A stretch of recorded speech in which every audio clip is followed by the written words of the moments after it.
Welcome in, everyone, to another edition of Ohio State Buckeyes Live from what my kids would say would be Nana's deck out back.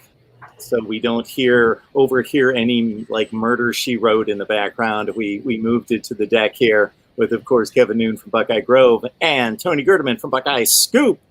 How you guys doing today? Doing great. Good. Just let me mute Murder, She Wrote here, since you apparently do not want that on the show. Let me just take care of that, and I'm ready now. It's a little too sketchy, a little too dicey, controversial for the channel here. A little too cutting edge, Tony. Murder, She Wrote. Can't have that on here. Compromising our values and ethics. Absolutely. All right, let's start this thing from the top with the recruiting. A lot of people will be asking questions, we believe, on the college football playoff proposal. The committee came out with, of course, what they said would be their subcommittee's report. And maybe this is based on my conversation with Kevin and what he informed me about just a few minutes ago, going to come out a little bit sooner than I thought. But let's stick to the Buckeyes first, and let's get to these Tuesday and Wednesday camps. And Kevin, what stood out to you in regards to who was on the field and how they performed? Yeah, there were a lot of guys there between the two camps, so it's all going to kind of run together. Going back to the Tuesday camp, the international tour, the PPI tour was in town. Rivals 100 defensive end Hero Kanu, who's originally from Germany but playing in California right now, played that shortened spring season. He was on campus. He liked it so much that he stayed a second day. A tight end who was part of that tour as well, Theodor Olstrom, I believe, at 2023 out of Sweden. He picked up an offer as well. There was another big offensive lineman, Lucas Simmons, who is also out of Sweden, about 6'9", good amount of weight on him. He's somebody to keep an eye on as well. We saw some running backs with I had to think about it for a second. Trayon Webb out of Jacksonville. He did his workout on Tuesday. Richard Young out of Lehigh Acres, which is the southwest corner of Florida on the Gulf side, did his workout on Wednesday. They certainly were impressive. You had defensive end Shamar Stewart, who's a 2022 top 50 type of kid. He was extremely impressive. Unfortunately, he got a little dinged up, pulled something, held him out of one-on-one competitions, but I think there was a big sigh of relief from the offensive lineman at the camp because he was going to be an issue. Keith Sampson, who is a defensive end as well, 23, out of New Bern, North Carolina. He looked very good. A lot of good quarterbacks there. They did offer a 2024 quarterback out of South Florida, same high school as Shamar Stewart, Adrian. I'm assuming it's Posse, but maybe he's French and it's like Posse or something like that. Posse. Basically a lot of good opportunities, smaller camps than what we're used to seeing. These aren't these 600, 700 kid mega camps, still trying to keep it small based on everything that's been kind of going on in the world. So good opportunity for these players to get ample amount of hands-on instruction. Yeah, the European stuff was interesting to me. I wasn't there. I was back home basically as the news desk this week, but seeing the footage coming out of that the Theodor Mellon Ostrom, I'll just call him Thor. He's like 6'6", 250 pounds and running routes and looking listed as a wide receiver / tight end, but he's obviously a tight end all the way at that size. And Hero Kanu, he stays the night, stays in Columbus. The rest of the tour goes on without him, and then he's going to have to catch up. So that gives you any indication of how much he liked it at Ohio State, basically didn't want to leave. So that's always a good sign. The running backs, the 2023 running backs, Kevin, you mentioned, like if they're only going to take 1 and 22, if that's what they're going to do, it would be interesting to see, can they get both Webb and Young in the same class? And if they could, that might be the greatest trick Tony Alford has ever pulled, and not trick in a bad way, but to get 2 5-star running backs, I don't think it's going to happen, but they're sure going to try and see where that goes. There was just so much information coming in, and just so much going on over the last week with all of these camps and stuff. It was it felt good again to just have all of this, like, to be able to convey information and to see stuff taken in. And again, I wasn't there on land there, but just to have stuff flying around again, it kind of revitalizes you a little bit when it's been so long since we've been able to do this. Got Ohio State football talk here for the next hour with Tony Gerdeman, Buckeye Scoop, Kevin Noon from Rivals Buckeye Grove. I would definitely encourage all of you to head on over to their sites to check out their work and everybody else on their staffs. And we will get to the college football playoff proposals that are out there right now as, again, the subcommittee released a report, basically an announcement just a few days ago that a report would be coming out soon about what the recommendation would be out of something like an original 63 proposals. I would love to have seen what some of those proposals might have been. I'd like to see what all of them were. Like, let's just see all of the different ideas and see some of the terrible ideas and what do they look like, and see what smart people can come up with some really stupid stuff. I think that's always fun. Terrible ideas like the original idea? Well, like the inception of it? Well, just if there's 63 different versions, there have to be some really bad ones. And there's like a 17 like playoff, maybe.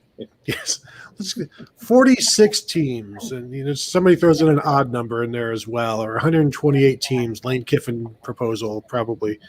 It would be interesting to read through all of that. It might take a while, but hey, you know what? On the Ohio State beat, we just got handed 5,000 pages of stuff just a couple of weeks ago. I can handle a couple hundred pages of nonsense. I'm sure one of them was probably just give it to Bama. And that didn't even come from Nick Saban. That was just from a Tennessee fan. Right, exactly. Automatic bids, Power 5, Alabama. Plus exactly. Alabama. Yes, as the analogy I use in a lot of stuff is Alabama is like the RSTLNE of the Wheel of Fortune. That's just automatic, and then you choose the others around it. All right, back on the recruiting trail here. So we wrapped up the first weekend in June with that group of recruits. You guys did a nice job, obviously, of breaking that down for us and what we were expecting on that June 4th weekend. We're coming up on June 11th tomorrow. Kevin, I'll put you on the spot with a big rundown of who's coming in. I don't want I know the list is like 40, but in regards to who stands out to you. Yeah, just keeps talking while I'm pulling it up there because we didn't prepare for this. And I can always fill, Kevin, with join me on Patreon. It's only 17 cents per day. I got those fillers lined up. They're always right here, ready to go. We got the voiceofcollegefootball.com. You got to get there. Of course, we're going to be bringing out hopefully a college football fantasy league this summer, and of course, you leave your comments, your questions, your debate topics for Kevin, Tony, and myself there in the live chat, and we will get to it. And, of course, the Super Chat's on. But in addition to that, understand the filtering process on YouTube. So if you want to contribute to this show, hit me up on PayPal, Venmo, Cash App, MarkRogersTV. Put Ohio State in your message, and we appreciate the contribution. Okay, now I'm ready. I've got the list in front of me. You're going to have one commit coming in with Ryan Turner, the cornerback out of Florida. It's going to be an interesting mix because some of these kids are ones that maybe we're not hearing as much talk about. Offensive tackle Addison Nichols is one that really interests me. He is a 4-star out of Norcross, Georgia. We know that Atlanta has been a good area for the Buckeyes through the years. I'll be interested to see what happens there. Jalen Early, who's another offensive tackle, he's out of Duncanville, I believe. He just released a top 6. He'll be taking his official visit to Ohio State. He has one scheduled for Florida State here in a couple weeks. You've got Curtis Neal, who's a big defensive tackle out of Cornelius, North Carolina, which is Charlotte. That's the same school that produced Evan Pryor. But you have to wonder what's happening there as things may be looking better with like Hero Canoe, and then they go out and they offer the kid out of Indiana as well. But Curtis Neal is more of a one tech, and Ohio State has not had a lot of those huge line clogging type of defensive tackles. They've had a lot more 3 techniques out there. You've got cornerback Austin Jordan, who's out of Texas as well. I think he stays in the Southwest, to be honest. You've got offensive tackle Joe Brunner, who is a Wisconsin guy. I think he stays there. Wilfredo Ibar is a guy that I'm not sure if he exists. I've never spoken to him before. I've never seen him before. He is a weak side defensive end out of Connecticut, out of Cheshire Academy. He'll be interesting to see what comes out of that one. Ephesians Prysock, and I think and running back Gavin Sawchuk. I'll be interested to see if that visit actually takes place, because I like Ohio State's chances with Dallin Hayden. Yeah, for me, this isn't the biggest weekend because I don't know that there are the chances that many of these guys end up at Ohio State. I think what I'm interested to see if there's somebody like Hero Kanu who kind of sees it and falls in love, and now just Ohio State shoots up their board when maybe they weren't there to begin with. So I think that's, for me, maybe what I'll be watching for, somebody just to fall in love. And then now Ohio State is more in the picture. Because Kevin mentioned Gavin Sawchuk. It's like some of these guys, it seems like they're maybe falling away a little bit. I don't know if 4-star receiver out of California, CJ Williams, is still in the picture right now this weekend. And looks like maybe they're leaning other ways right now with receivers if they're going to take another. And so I don't want to say it's like the island of misfit official visits, but there is some of that. I think the bigger weekend is coming down, like next weekend when you've got JTT coming in, and then the weekend after that are other more bigger official visits to end the month. So this one is kind of, maybe it's a little bit of a break for the coaches, even though they're not going to see it like that. I think maybe there's less pressure this weekend than there has been since June started for them. More bigger. So basically, we encourage you to check out Tony's writing, but it's about the information, not necessarily the grammatical quality there. As long as they can read it good. That's right. Talking Buckeyes here, Tony Gerdeman, Buckeye Scoop, and Kevin Noon from Buckeye Grove. We'll take your comments, your questions, your debate topics, of course, in the live chat. All right. So rare is it that a recruit comes out and says, I had a bad visit. It just, wasn't my thing. It didn't feel good. It's usually a positive. But I did hear actually one out of LSU this week. But other than that, yeah, you rarely hear that. So off of what you can read between the lines, were there any overwhelmingly positives, or maybe where you could read between the lines some negatives from what came out of feedback from last weekend's visits? No, I think it's pretty much everybody had a great visit. I mean, I guess, Toriano Pride, the cornerback, nobody ever really felt he was going to end up at Ohio State, and I don't think that it was a situation of where Ohio State was able to completely make up a ton of ground there. But granted, I think picking up Ryan Turner kind of made Toriano Pride. It was going to be an either-or situation, and Ryan Turner always seemed to kind of be the guy. You sit there and you look at a guy like, Zach Rice. They certainly helped himself, the offensive tackle out of Virginia. Everything was very positive there. Xavier Nwankpa. Ohio State has, quote unquote, set the bar very high there. I don't know if anybody's going to be able to catch up with that one. I think probably the biggest one I can say is Zion Branch, the safety out of Bishop Gorman in Las Vegas. I think that if you look there, a lot of future casts on the rival side and Crystal Balls and that other network came in for Zion Branch. I know he recently went and take a little quick trip over to USC to check things out, but I think that's one that they certainly were able to make it happen, and I wouldn't be surprised to see some sort of announcement in the near term. Especially with the offer to his younger brother, Zachariah, a wide receiver who ran a 10.33 this spring, so it's a good family to get involved with. I go back to bad visits when Terrell Pryor talked about his Penn State visit and said it's two country, which I don't know if that's truth, is there, sometimes maybe truth can be the harshest critic, and maybe that would be a bad visit. But just seeing what the players were saying. If this is your first time out, you'd think that you'd just be having a lot of fun and there wouldn't be much to complain about, honestly. Finally getting to do these recruiting visits.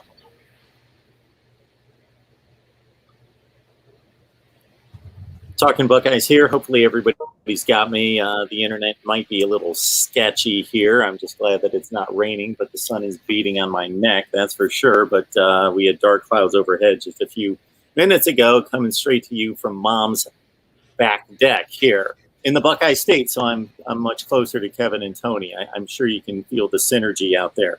All right. Xavier Nwankpa, the safety out of Iowa, which it still strikes me as odd as the #1 safety, depending on your service, a top 5 safety in the nation located in Iowa. But he apparently was maybe a little bit over the top, not in a negative way, or is that a criticism, Kevin? But he emphasized his positive stay in Columbus. Yeah, absolutely. And, I think it was important to solidify everything that was already there before once things opened up. If you're the leader, you don't want to do anything to lose that lead. So it was a big visit to do that. I think what was most important is there was Zion Branch, who was another top safety. And while maybe Ohio State may view one of them more as, a bullet, and another one is maybe, a different flavor of safety or whatnot, you want to be able to have them both on board, along with Kai Stokes, who's already committed at the position as well, because, especially if Ohio State's running single high, there's not a lot of opportunities there. So you want to get them all on the same page to where they're okay being in the class together, because that they're going to be recruited against for having all those safeties in that class. And what are you thinking by going there? There's all this opportunity here at XYZ University. I think one of the answers that Ohio State has for that is they will play a lot of defensive backs. So you go and you sign as many as you want.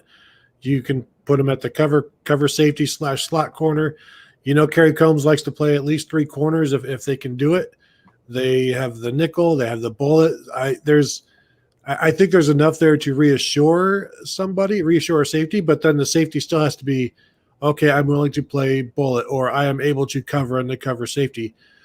Because as you said, Kevin, there's only one deep safety in this defense. And so if that's what Nwankpa wants, then you've got an issue, because if that's what Zion Branch wants, then you've only got room for one. But you take 2 hoping to convince the other maybe down the road that this is what's best for them. And I think that's why you explained it to him early. Ryan Day has always talked about how they're honest with recruits, and that may be coach speak. But in this era, if you're not telling the recruit what's going to happen in year 1 and year 2, they're out the door, because the transfer portal is right there. So there's no reason. I guess there is still reason to lie. But if you do lie to the players, they have a pretty good out now. And so it's a lot of time wasting if you do lie to a player and then invest a year or 2 in them, and then they're gone because you didn't fulfill what you had laid out in the plans for them. So you let these guys know where they fit in, what you see from them, and then accentuate, like, this is why we like you at the bullet, and this is what you could do at bullet. And there's a lot of things they can do there. And I think they're finally going to start showing that this year, because they weren't able to in 2020. And I don't know if you can adequately show it by showing them what Pete Werner did, because there's not a lot of separation there's no separation with him, because he was just always on the field. And so there are different things that position can do that, for me, Nwankpa is suited for. He's big safety, he's physical, he's fast, and there's a lot of possibilities there.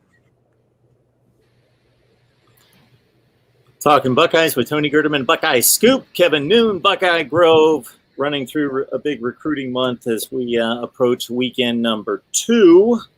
We've got a kicker on campus in North Carolina, former North Carolina place kicker Noah Ruggles, 19 of 27, perfect on the extra points, lost his job last season in Chapel Hill. I don't necessarily know that this speaks a lot of him, although he had a capable season, but more about options, because really they only have the one option right now in terms of a scholarship kicker in Jake Seibert, Tony. Yeah, it's lets you know exactly what they think of Jake Seibert, and in terms of they're not quite 100% sure. Not that they think he's terrible, but that there are questions. So you're going to have two scholarship kickers, which Jim Tressel did it before with Aaron Petrie and Ryan Pretorius. That's not common, but it's insurance and it provides competition for both. So you should get the both. If you get the both out of one of those guys, then you go with them. But yeah, it was a guy who was going to be benched. I think when he was actually kicking is what redshirt junior year it would have been in 2019, after missing some kicks in an overtime loss, and they were going to go to somebody else. And I think they did, but then he bounced back pretty well and actually never missed a game that year, but then kicked one time, I think, last year. And I'm assuming lost his job in camp. And so he's experienced, but he's also been somebody who's been replaced and has been tried to be replaced. So it'll be interesting to see how that works out. He was showing some clips, or he had some tweets on his Twitter feed of him kicking like back-to-back 60-yarders from the middle of the field, one in one goalpost, turn around, kick the other in the other goalpost. So he's got a leg. As with all of these guys, it's just consistency. And I don't think they know enough about Seibert other than what they've seen in the spring. And just what little bit we saw in the spring game wasn't encouraging. So it lends me to believe like what we saw in the spring game is probably close to maybe what they saw all spring long. And I'll say this quickly on the kicker that they're bringing in. He was in 2019. Last time he kicked on the regular, he was 16 of 18 from inside of 40. I don't see Ryan Day going out there and wanting a bunch of 47, 48, 51-yard field goal attempts. Honestly, I don't see Ohio State, even in a 15-game season, if they play every possible game that they can, attempting more than 20 tries. I mean, to be quite honest. So, you be automatic on your point afters, be good from inside of 35. Everybody will go about their merry way. I don't see this as some sort of piece that's going to completely alter the fortune of the team. It may not be until the playoff that Ohio State gets into a game where those field goals are going to matter. But then again, we never saw certain stumbling blocks at this point of the year, leading into 17 and 18 and like that. So best to shore up every crack that you can while you can. Yeah, that's a good point. I think the only reason they're going to be kicking like 50-yarders is if it's at the end of a half or at the end of the game that like the clock is running out, or you're 4th and 15 from the 35 and you're just not going to go for it. And so, yeah, there's really no reason. I think, as I wrote in the story about him coming to Ohio State, I don't think Ohio State anticipates any of their games coming down to a field goal. And if it does, maybe you still just go for it anyway.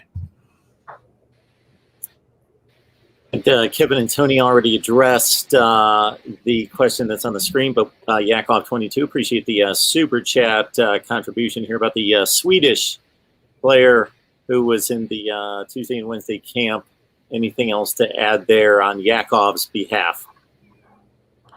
I think everywhere he's going to go, he's probably going to get offered in this trip, and then he can finally start evaluating, because this is all kind of new to him. So he's going to like everything he sees everywhere. And then you get back to evaluating all of the pros and cons. I don't know. What do you think, Kevin? Yeah, he's certainly picked up the offers along the way. He's going to be able to go to the opening and be able to do some stuff there too, which is going to put some more tape out there on him. And I think I had a chance to speak to him on Wednesday as he was hanging out with Hero after the rest of the tour had left, and we got to do another interview with him. And he said that some of his interest in American football came from watching videos of Dude Perfect. And I was like, wow. I mean, that took me back, but not that far back. And it just reminds me how young these kids are that we're covering are. So he may not have a complete feel for what the game actually is. He might be in for a bit of a wake-up call, slightly. They run a All good right. system there with the PPI, but yeah, I don't know if he truly fully is able to grasp the enormity that is college football in this country. So before we get to the playoff talk, and I'm going to imagine that a lot of people are going to have all sorts of questions, comments to make about that. Caleb Brown committed after last week's show. Kevin seems like a great commit. Obviously, he's a Chicago wide receiver that Tony, not a Bears wide receiver, probably an upgrade from what they would acquire maybe from the Bears. But yeah, top 5 to 10 wide receiver in the country, top 100 player. Turned down the likes of Michigan, Notre Dame, Alabama. I know we're in the mix. Right. He had 22 offers. He's number 68 in the nation, according to the latest Rivals 100. Number 5, we have him as an athlete at this point, but we certainly see him. I mean, I certainly see him as a wide receiver. I think one of the best things that Ohio State fans will love about this is just rewind 3-4 weeks ago, and he certainly appeared to be a Michigan lean. That's where he was going to end up, and lo and behold, that does not end up happening. He ends up going to Ohio State. He's going to be somebody that's going to be able to fill a lot of needs for the Buckeyes.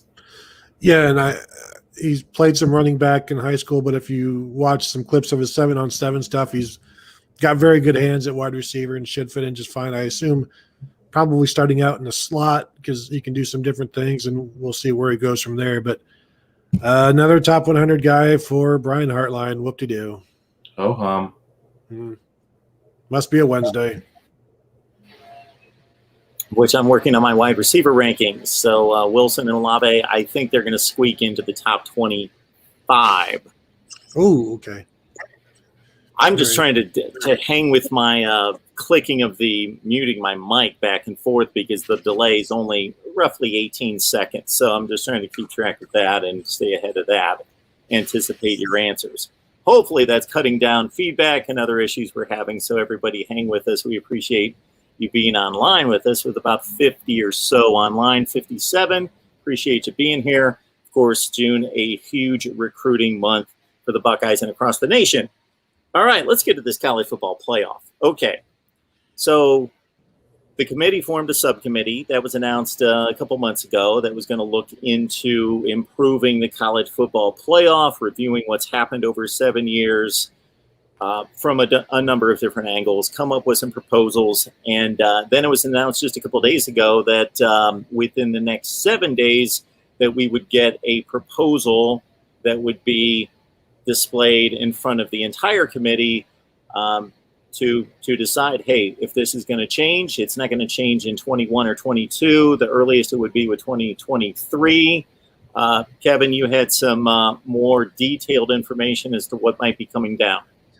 Yeah, exactly. And, I want to credit the guys at SI as well as The Athletic because they were the ones that had the details here. But according to AP's Ralph Russo, we should hear something probably in the next hour, but it's going to be, we don't know when it's going to be implemented, but 12 teams, your top 4, all right, let me start this way. Your top 6 conference champions. Now, that doesn't mean your Power 5 plus one group of 5. It means just your top 6 rated in those college football playoff rankings. Champions will have automatic berths in there, plus the next 6 at-large teams.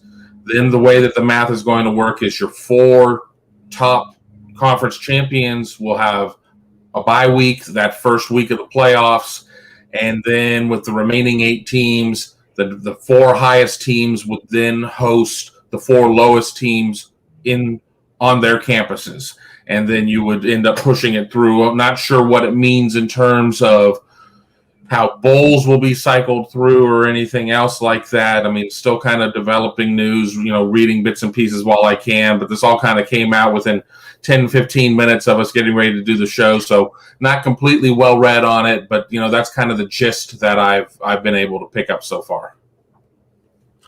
Just reading about this a couple of days ago, how this was the compromise from other leaders because they didn't want to be left out of like an 8 team. And this would allow more more chances. So I think the 8-team playoff accomplishes what they're trying to do here, but I understand why they want to move to 12, and that way you're assured of certain things, and that's fine. By any measure, incorporating the conference champions turns the conference championship games into playoff games. So I that's why I think you can do that with an 8-team playoff becomes like, I don't know, like a 13 or something team playoff when you consider the championship game. Every division winner is basically in the playoffs. If you just keep winning, you're going to make it. So I understand why they want to go to 12. I'm not one of these people that thinks it's going to kill college football. I think it's going to be okay. I do wonder though if they have decided to go to make this jump and require so many more games, a few more games from a few more teams. If that they feel better about that because the players are now going to be getting paid or able to get paid, so it's no longer this, oh, you're putting all of these poor kids through this and all you're giving them is a scholarship. It's like, well, we're putting some of these kids through this and they're making $850,000, $1.2 million based on however many Instagram posts and followers they have. So I wonder if there's some, well, we can put them through some more stress because they're making money doing it. No, it's a valid point. And, well, let's see. I think the mic is unmuted now. Okay, so it's a valid point, definitely, about the overtaxing of the players. But I think people don't necessarily always do the math because they just think that suddenly 130 teams full of players are going to extend their season 2 and 3 games. No, we're talking about a few teams. We're talking about a very low percentage of teams that are going to play a couple extra games. And let's understand that the season was 9 games in the 1960s, and it was 10, and it was 11, it's 12. Teams are playing, Hawaii played 15. I don't think they made a college football playoff here 2 years ago or got anywhere close to anything like that, and they still got in 15. BYU did that about 10 or 12 years ago. They played a 15-game season with a bowl game, and again, we're not talking about teams making the playoffs. So they didn't seem to have an issue with scheduling that many games. Here's what I hate about the 12 teams. I love the 12 teams in regards to just expanding and affording more teams an opportunity to win a national championship. I hate the buys. I hate the buys because I think that they work on a professional level because of the objective system, because of the teams constantly playing each other and playing like competition, to where a 14-2 division winner in the NFL has proven to have earned a bye over a 11-5 division winner in the NFL. So it makes sense. They earned it in an objective way. I doubt if we're going to be able to come up with an objective system that's going to be able to clearly distinguish those teams that earned the buys, because all you have to do is go through the playoff years, and you can take it even before that, try to devise a system in which there's going to be buys, whether that be 6 teams or 12 teams. You can't do it without having to basically just determine these buys, not based on any distinguishing qualities of these teams. It's just difficult to do. And we could do that every year. 2019, of course, is an easy example to make when you got Ohio State, Clemson, and LSU as undefeated teams. Okay, a lot of people are proposing a 16 playoff with 2 buys. Okay, who gets the buys? In this 12-team scenario, okay, you got 4 buys. Those 3 get it for sure. And then you got this logjam of 1-loss teams. Who gets the bye? So I don't like the buys.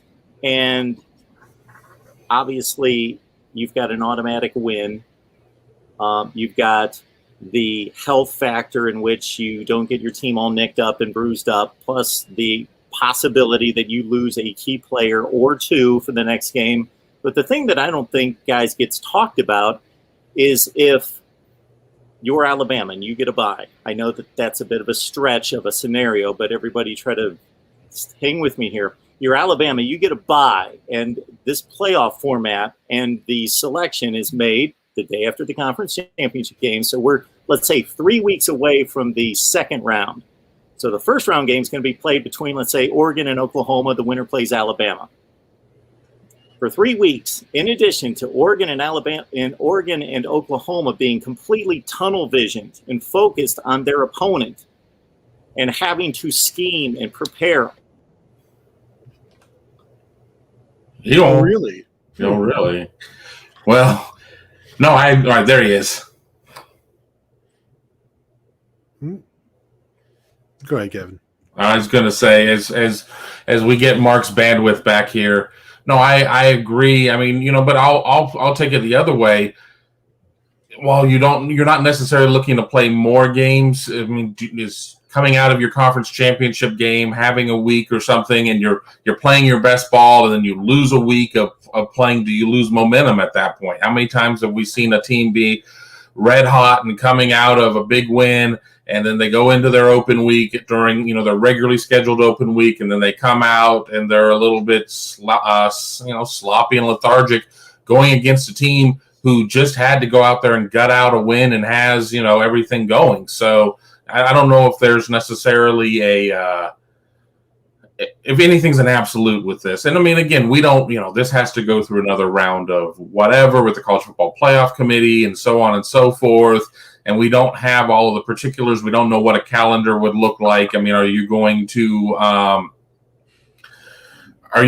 sit there and try and play it coming right out of conference championship games? Are you going, I mean, how many weeks is this going to lead up to? I mean, are we going to sit there and say that, are the national semifinals going to be New Year's Day or whatever they've been doing here lately? Or, I mean, I don't know. I mean, I don't know what it is. I don't know what the right situation is.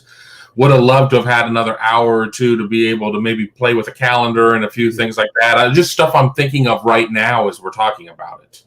Yeah, like is a week enough to give these teams time to prepare, or do you try to figure out, a 10-day schedule or a 12-day schedule, something like that? But the bye weeks, how many times have we heard coaches say the bye came at a bad time for them? They would have preferred to keep playing. So there's going to be some of that. I do think, though, that having the bye keeps value to the regular season, adds more value to the regular season, because the critics of the playoffs say this devalues the regular season completely. By having that bye, I think that's one way the committee can say, no, the regular season is still extremely valuable, because the reward for being a top 4 team is you have to play one less game, and you don't have to, it's fewer chances to lose in the playoffs. So there's benefit there, because the fear is you can rest a player. You got your division wrapped up, so we're going to rest a player. Well, if you rest a player, just know like you may lose that game, and now your bye is gone. And the examples are, well, Ohio State could just rest C.J. Stroud against Michigan. That's never going to happen.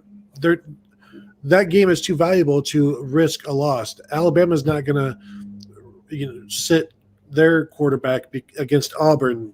They're going to want to win that Iron Bowl. And so there are examples that people will throw out that are, it's not accurate, because no coach wants to lose a game in college, and by having all these teams, all 12 teams in the playoffs, of which your conference may provide 2 or 3, you still need to win as many games as possible. And if you're going to lose something on purpose, that could spiral things out of control immediately.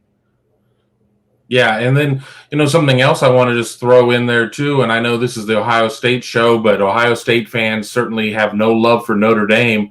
What does this mean for Notre Dame, who is still not in the conference? I mean, they can't get one of those 6 spots for being a conference champion, which means they can't get a bye week. I mean, they can't get a bye week. I mean, they can't host a game, really. I mean, if you sit there, you don't get the 4. I mean, I guess they could very much at the end of the math, but I think more pressure once again for Notre Dame to get into a conference or whatnot. Or, again, I'm sure we'll see some sort of special dispensation in there that if they beat, BC and Purdue, that they'll, that they get like triple points or something like that. But, yeah, I mean, a lot of questions still in play here. Yeah, you talk about playing around. Like I do want to get a calendar out, get a bracket out, and see exactly what this would look like and who would be involved, and like how many teams from one conference. Will there be a limit? Can 3 teams, 4 teams from one conference make it? Does the math work out? Notre Dame, nothing can happen in college football without Notre Dame's like approval or involvement. So they would have to, I guess, be one of those 6 non-conference non-champs in that at-large pool. I think it would be. I don't have a problem with them being like some favored son, because BYU is the same. If you earn it, and they play a schedule that is tougher than Cincinnati's, and Cincinnati this year, like if they go undefeated with their schedule this year, I think they should be in. And that's without even these kinds of all conference champs are in. But I also think this is a way to keep the Power 5 from completely breaking off from the group of 5, because I do think that's happening. That will happen where it's just super conferences. And maybe this, I don't know if it'll stop it, will delay it, and it allows the rest of the country to play very important games. Otherwise, and I've said this before, I think you should have a group of 5 champ and you should have a Power 5 champ, and just let them play separate conference champ or separate playoffs, because they're not playing on the same field of play. They're not the same. And so it's if we're playing for championships, it's not fair, or it's lame that Tulsa can't play for a championship or whomever. And so the 12-team thing helps that out, although, it still might leave out an AAC champ who is ranked, like 13th or 15th, or because, as you said, it's the top 6 conference champions. So that might, that could be a Mountain West and, like a Western Michigan from a few years ago that makes it into like the top 15 or something. So which I also think is good. It includes all of those different conferences, because we always think of the 6th conference is the AAC, but there are others out there as well, as Boise State knows. So I don't have a huge problem with this. Well, and then of course you talk about how Group of 5 and Power 5 may be moving in different directions, and we're really entering some uncharted territory with name, image, likeness. But then again, we also said the same thing too with cost of attendance. Welcome back, Mark. But with name, image, likeness, yeah, you certainly do have some Group of 5 teams in major cities. I mean, you have Cincinnati, you have USF and Tampa or whatnot. But I mean, how is Coastal Carolina? I mean, you're going to have to really get a lot of seafood shacks and boat dealerships getting involved with name, image, likeness to keep them competitive against the haves. So, if we're still sitting there, this is 4 years out. I mean, I'm speaking hypothetically. I don't know how far out this would be.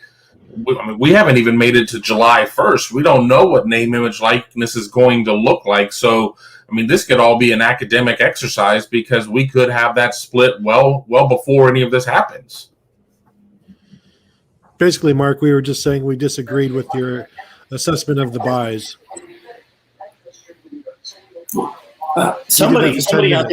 Somebody out there didn't like my assessment of the buys, and they just pulled the plug on me, and that was it. They did. So this ventured off into name, image, and likeness being an unfair advantage for many, some, few. I mean, just that we don't know what the economics of football are going to look like with all of that. So not all Group of 5 teams are created equal. Not all Power 5 teams are created equal. I mean, we could see a lot of shuffling of the deck chairs happening by the time that this goes into place. I mean, we know it's not going to be in place for this 21 season. And, I have a hard time believing with certain contracts in place that that this is going to be something that they're going to fast track for 22. So you put 2-3 years of NIL out there and everything else, we're going to be getting up to the point where broadcast rights are going to be up for conferences or whatnot. So we really don't know what's here. So, I mean, are they putting this out there ahead of all of it? Is it premature? Is it a moot point? Because we don't know what conferences are going to look like. We don't know what Division I is going to look like. George, I see you commenting here in the live chat that you are just about done with college football. George, you can't be done with college football. You supply like 80% of the comments to this channel. So we can't have that. I will personally pay you to remain engaged here. There is a lot of that where people are just they think this is the end of college football. And I think that's been the story since we've talked about in the past, all of the games being televised or more games being televised. The administrators thought that was going to kill college football, cost of attendance, letting players make a little bit more money. That was going to do it. This is by far I think the biggest jump, and we'll see what happens. I don't know that it's like if you watch the NFL, then you're okay with watching players make money. I don't understand the huge difference with players, posting on Instagram and getting paid for it, how that's going to hurt the game or that's going to ruin the game. Yeah, so I brings a lot of stuff out of the light. I'm sorry. Well, I was just going to say I missed the individual takes, and I don't want you guys repeating yourselves based on just for me, because if the audience got it, that's great. But did you guys basically run down your evaluation of the format and whether from a competitive standpoint and a good for college football vantage point, you like the 12 teams and the 4 byes and everything else that goes along with it, Tony? Yeah, it's more inclusive. It keeps college football from being a regional sport, and if you stay a regional sport, that limits what you can do. And so having more teams involved, I think with the bye thing, Mark, I'll let you address this because I know you're against it. The bye keeps some of that importance of the regular season there, because that is one of the criticisms of the playoffs, is that it ruins the regular season. Having this reward of bye weeks keeps the regular season more valuable, or at least that's something you can use to counter that argument. Yeah, I just have an issue with the byes being objective. I just think that's very difficult to do because of college football and because of the teams not playing each other often, whereas opposed to professional sports, there can be a reasonable judgment or evaluation process put in to award the byes. It will be interesting being on those calls every week when they talk about who is currently the top 4 with the byes, when we talk with the committee each week, and their justifications change by the team and by the week and even by the question on a given night. And it's really remarkable how they are able to dance around and provide answers that are justifications for what they want rather than what they see or what has actually happened. And that's going to continue with the bye week being the new top 4. Right, and just the makeup of the committee. I mean, do you have to diversify it even more to be more representative of all this additional opportunity that you're providing out there? And then just think that the conspiracy theories are thick right now. Just wait until we sit there and we see the second to last poll go into the last poll and how things are going to adjust or whatnot with a lot of teams that, unless we see people go to the model that the Big Ten had, where it had 1 versus 1, or attempted to have 1 versus 1, 2 versus 2 or whatnot, and you have a bunch of teams who aren't playing, moving up and moving down for no really apparent reason, it's going to be spicy on sports radio. Yeah, the committee, like when you have people who will never be involved in the playoffs now getting involved in that committee, like say Ward Manuel at Michigan, who would, completely never see the playoffs, but now is getting to decide something of such an importance. We will have to watch that committee again. Yes. Well, we know that the president of the school there in Ann Arbor has never seen the playoff because he rarely watches his team play week to week, from what I understand. He could care less. And if at all possible, they cancel the games. So, the thing I think you were starting to say before, Tony, before I overheated and shut down and the whole thing went. Not personally, I wasn't that upset with Kevin and Tony's takes, but the laptop and so forth. But that, you hear this argument, and I get it on the surface, that it's going to cheapen the regular season. We're going to have certain teams. We'll use Alabama as the classic example because they're going to be so entrenched at number one and be undefeated late in the season, that they can just throw away a game like we see late in NFL seasons where a team's 14-0 and they say, we're good to go. We want to rest our players. I just think that is going to be so rare that may happen 1, 2, 3 times a season, maybe. And to what I think Tony's point was, is that's why you implement the buys. You have on-campus games early in the process. And if Clemson wants to go to Seattle, Washington, or Madison, Wisconsin and play a playoff game, hey, fine, we'll drop you to 5th in the rankings. Second point there would be for the couple games that become quote-unquote meaningless. We've got dozens of really good games the last couple of weeks of the season in college football that if all you're concerned with are national championships are meaningless, but they're played amongst really good teams that are in the top 10 to 15 in the nation, but they're not going to make the playoff.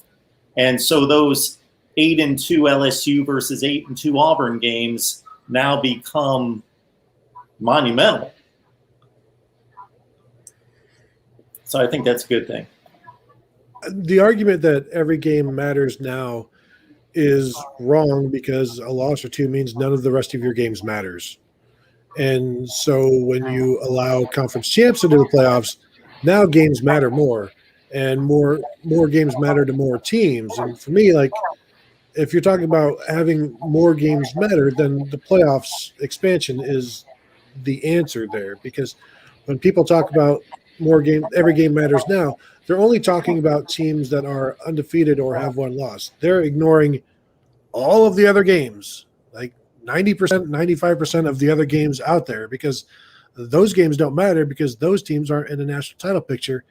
And if all we're concerned about is the national title picture, I think that's one of the downsides of having the playoffs is, and even the BCS, once that all started, the desire to win the conference championship paled. Now, if with this expansion, if conference champs get automatic bids, that re-energizes the importance of winning the conference again, which is, I think, is a good thing for college football, which is huge in terms of tradition.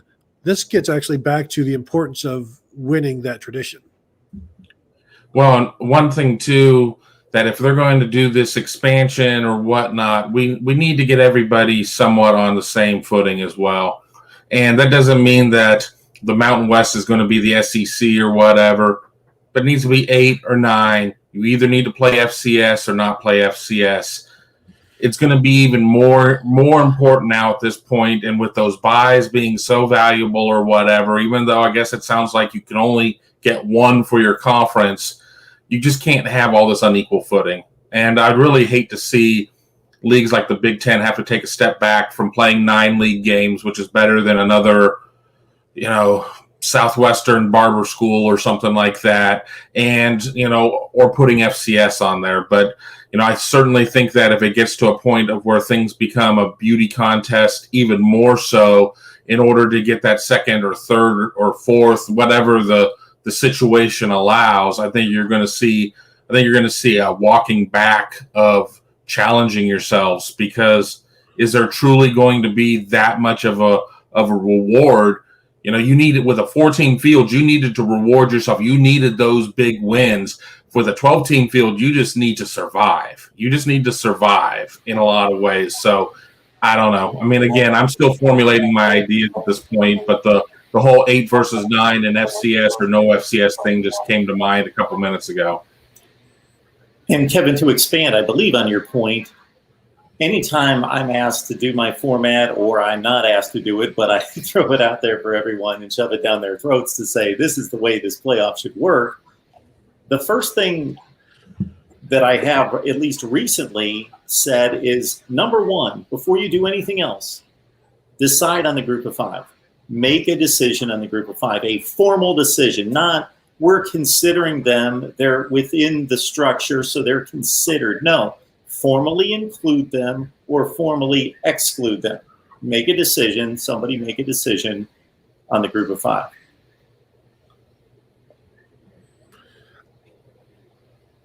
Yeah.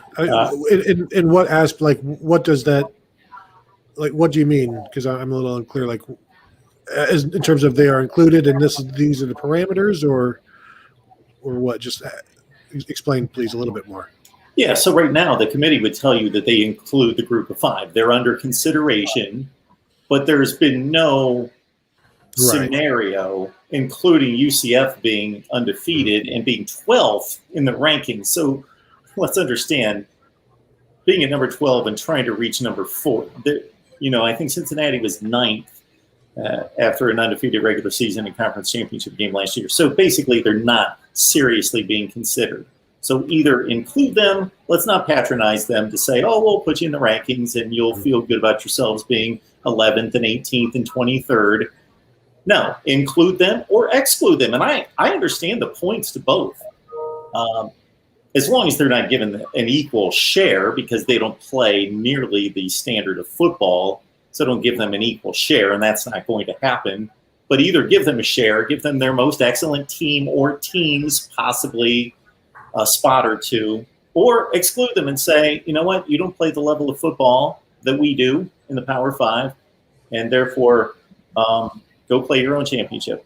But as Kevin, I was just going to say, as Kevin pointed out, it's not necessarily going to be the Power 5 plus 1, which maybe the ACC should be a bit concerned about that.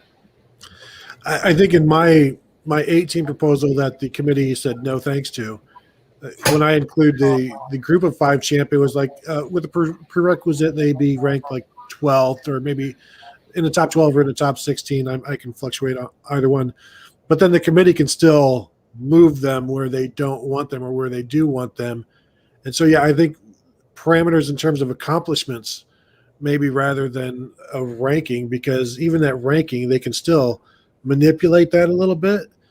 So yeah, I agree with you. Something there for the group of 5, just some parameters, some if this, then this type of stuff. I will say, back to Kevin's point on teams not needing to schedule a tough non-conference, the flip side of that is because it does not impact your conference championship abilities, teams could then schedule better non-conference teams and better non-conference games. And that's the optimistic look, but also maybe the naive look when we consider how teams and programs and schools eventually do stuff. But I think it should lend to bigger games. I don't know if it necessarily would, because you'd still have teams in the SEC don't want to travel, and they still won't. And so, or travel to a campus facility or whatever. I think there'd be less danger in them doing it, though, and maybe that would open up some unique games down the road, some better schedules that we would see. But what happens if you sit there and you schedule that tough non-conference game, and then you also drop a conference game? Because not everybody's Ohio State or Clemson and seems to win all of their conference games, but then you're sitting there with 2 losses, and if you don't have uniformity across your conference or whatever, and somebody in your conference is like, well, we're going to sit there, we're going to take these 3 not very difficult non-conference games, and they only drop 1 game, and they end up beating you in the head-to-head. I mean, it's a situation of conference versus conference, but then it becomes even a rivalry inside of the conference. If somebody's not doing it, we can sit there and we joke all the time about, well, we know at least in the SEC that a good loss beats anybody else's good losses or good wins even. So, I don't know. I know that I'm not necessarily running out to start booking of my 3 non-conference games if you stay at 9 league and 3 non-con. If I'm going to be trying to put 2 A games on my schedule, if I'm already knowing that I'm going to have 3 A games in conference play. I don't think you need that as a differentiation point from anybody else within your league or even nationally at that point. So I understand the point that Tony's making, and I would love to be able to sip on that Kool-Aid and say, well, that makes perfect sense. But we also know that throw sense out the window, because these administrators aren't necessarily dealing with that. They've got their own motives. I could also see if they go to 18 conference games, maybe having non-conference conference games, like say Ohio State and Iowa aren't playing. this year in the conference schedule. Well, let's go ahead and schedule, but we'll just make it a non-conference game. There's precedent for that, and maybe that's a way to keep the money within the conference as well, while still maintaining just that 8-game conference level that everybody has. If that were to be something like the Big Ten were to do, and to drop that 9th conference game, but then be like, but try to make a 9th conference game, just make it out of conference within the conference. Sounds like something Kevin Warren might, find appealing because it is so out there. Or maybe it's a bad idea, which is even more. No comment. D-Rock Irish is asking about how this new playoff format could affect the bowl games. So for me, the bowl games have already been diminished. The value of the bowl games in people's minds. Have the actual value of the bowl games been diminished? In reality, no, because they never were anything more than just an added game against a usually quality opponent. But so in reality, the bowl games are still the bowl games. But in perception, they've been diminished. They will continue to be diminished when the playoff expands. But the bowl games that are included in the current playoff, and I assume would be included in the future playoff, to me, cease to be bowl games. Just because you slap a bowl game name on a first-round matchup between Wisconsin and Kansas State, and it's called the Independence Bowl, that ceased to be the Independence Bowl to me. It's a first-round playoff game. Who cares if it's the Independence Bowl? All those bowl games that are confined within the playoff, to me, are no longer bowl games. Well, even stats from bowl games didn't start counting till like 2002, which tells you that they weren't even actual games. They're basically exhibition games. And so, yeah, I think this would be good for bowl games because it makes more of them more important. And you just let them rotate and just put different labels on them. And now they're much more important than they were before. When was the last time the Independence Bowl was important, or the Outback Bowl? Really, I mean, and now you could give some of those bowls more importance than they've ever had. They may have more importance in terms of eyes on television sets, but if you're the number 5 team or whatever at that point, and you truly believe you have a national championship, and we said this during the 4-team playoffs, so I get it, but if you're a fan, are you going to sit there and roll the dice to go to that game, and when you think that you should be going much further in there? So I don't know if it's necessarily going to do as much for attendance for these bowl games and economic impact for these cities. Whereas, maybe when it was its own standalone situation and you were getting Big Ten 3 versus SEC 4 or something like that in there, and you knew there was a finality to it. There was not going to be another game on the other end of the rainbow or whatever. You might put more rear ends and seats, and you might pry more dollars loose from people. So, there's going to certainly have to be, as part of the new television deal that would have to assuredly be in place for this, for the added inventory, make sure that money was going toward these cities. How many people refer to Ohio State and Alabama having played in the 2014 or 2015 Sugar Bowl? It was a playoff game. And to me, the bowl games, because of the regional aspect of college football and the conference tie-ins, whether it be the champions or down the seedings, it always had a regional feel to it. BYU would go to the Holiday Bowl year after year after year after year and play an interesting opponent, and that had a certain feel to it. And, yeah, to tune in New Year's Day and see the Big Ten and the SEC match up a couple rungs down the ladder, but in really nice matchups in the Outback Bowl and the Capital One/Citrus Bowl. The Gator Bowl always had a Southeastern feel, ACC type feel to it based on those affiliations. That, to me, once they get thrown into the playoff and Oklahoma and Clemson can be playing in the Rose Bowl, it ceases to be the Rose Bowl to me. It's a I playoff. understand that. And that's a very, we've seen that from the Big Ten, and Jim Delaney, that's what his thing was with the Rose Bowl, didn't want to lose that. So I understand that. I just don't know that the bowl games, I think you have to bring them back from the brink, basically. And making them part of the playoffs would help. But yeah, the regionality of it is true, but I don't know if it's enough reason to keep them from like putting them into playoffs and just giving them a little fluff, basically. All right. Good stuff as always with Tony Gerdeman from Buckeye Scoop, Kevin Noon, Buckeye Grove on Rivals. And I want to remind everyone out there that we're here every Wednesday, most Wednesdays, 2 p.m. Eastern Time, which leads me into the reason why you subscribe to the channel, hit the bell for the notifications, because we need to coordinate a number of schedules here, at least 3, sometimes 4, and therefore we've got to switch the times from on occasion. So please lock it in there. Kevin, what do you got on tap this week for everyone? I mean, we're just kind of unpacking everything that we saw at the recruiting camps. We're going into a big recruiting weekend as well. We kind of talked about that earlier. And, you know, June is all about recruiting. Next week, I'll be in Atlanta at the Rivals 5-Star Challenge and the Underclassmen Classic that we're doing, and should have all sorts of original content there. And you can see it all at BuckeyeGrove.com, or you can follow me on Twitter at Kevin_Noon. Tony. I actually just wrote something today at BuckeyeScoop.com regarding the Big Ten Network tweet from a couple of days ago that was an 8-minute clip of all 44 touchdowns Ohio State has scored over Michigan and the current 8-game winning streak. And I went through and charted all of the touchdowns, so who was most responsible for them, who gave up the most touchdowns for Michigan. It's Josh Metellus with 9.